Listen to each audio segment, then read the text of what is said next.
दुनिया के किसी भी वॉर एक्सपर्ट को पता नहीं है कि अचानक अमेरिका के राष्ट्रपति डोनाल्ड ट्रंप ने रूस को सीधी युद्ध की धमकियां देना शुरू क्यों कर दी। क्या राष्ट्रपति पुतिन राष्ट्रपति ट्रंप के जंगी ट्रैप में फंस चुके हैं या फिर ट्रंप यूरोप में अमेरिका के खिलाफ शुरू हुई बगावत से घबरा गए हैं। क्या अमेरिका को एहसास हो गया है कि क्या रूस यूक्रेन के साथ साथ यूरोप और नेटो के कम से कम 6 देशों पर हमला करना चाहता है।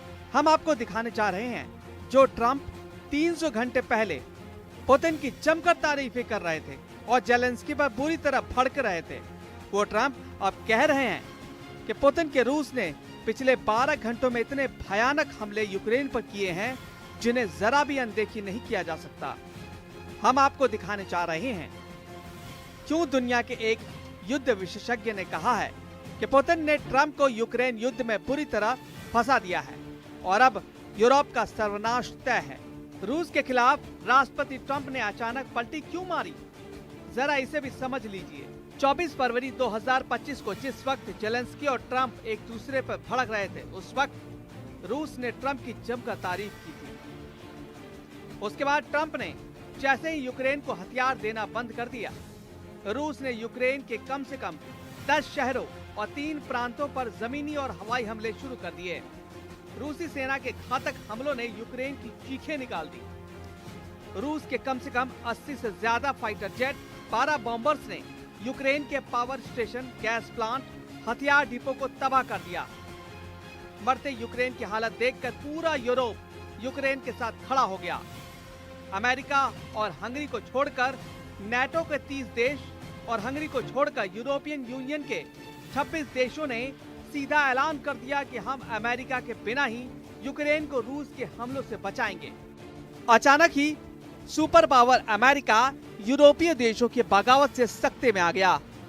फ्रांस के राष्ट्रपति मैक्रो ने तो साफ कह दिया है कि वो अमेरिका के बिना ही पूरे यूरोप में फ्रांस के परमाणु हथियार तैनात कर देंगे। फ्रांस के इस ऐलान से अमेरिका बैकफुट पर आ गया है। उसे लग रहा था कि यूरोपीय देश अमेरिका के बिना रूस के खिलाफ एकजुट नहीं हो पाएंगे। वहीं दूसरी तरफ पोलैंड के प्रधानमंत्री डोनाल्ड टस्क अमेरिका को औकात दिखाते हुए कहा कि यूरोप के देश अपने दम पर रूस को जंग हरा देंगे और यूक्रेन को युद्ध किसी भी कीमत पर हारने नहीं देंगे। जबकि ब्रिटेन के प्रधानमंत्री कीर स्टारमर ने अमेरिका पर भड़कते हुए कहा था कि हम अमेरिका के बिना भी यूक्रेन का जंग में साथ देंगे।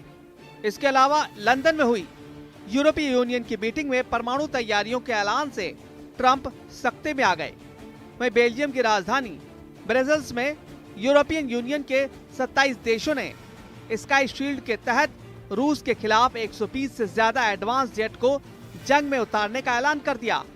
महज 300 घंटे के अंदर ही ट्रंप को एहसास हो गया कि अगर अमेरिका की मदद के बिना रूस के खिलाफ पूरा यूरोप हमला करने लगा तो अमेरिका की ताकत दुनिया के सामने कुछ नहीं रह जाएगी।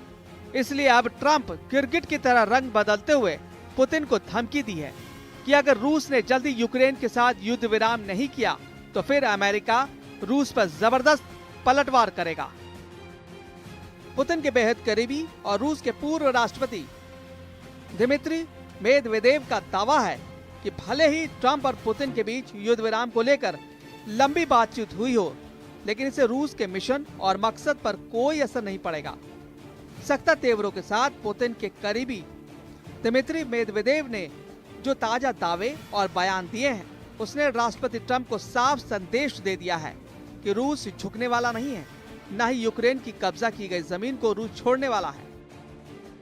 पुतिन ने जब से ऐलान किया है कि वो यूक्रेन के राष्ट्रपति जेलेंस्की से युद्ध विराम पर कोई बातचीत नहीं करेंगे, उसके बाद से रूस के हमले पूर्वी यूक्रेन, दक्षिणी यूक्रेन और पश्चिमी यूक्रेन पर खास तौर से बेहद तेज हो चुके हैं। इधर वॉर रूम में राष्ट्रपति जेलेंस्की अपने कमांडरों के साथ माथापच्ची करने में जुटे हैं कि कैसे रूस के तूफानी हमलों को रोका जाए।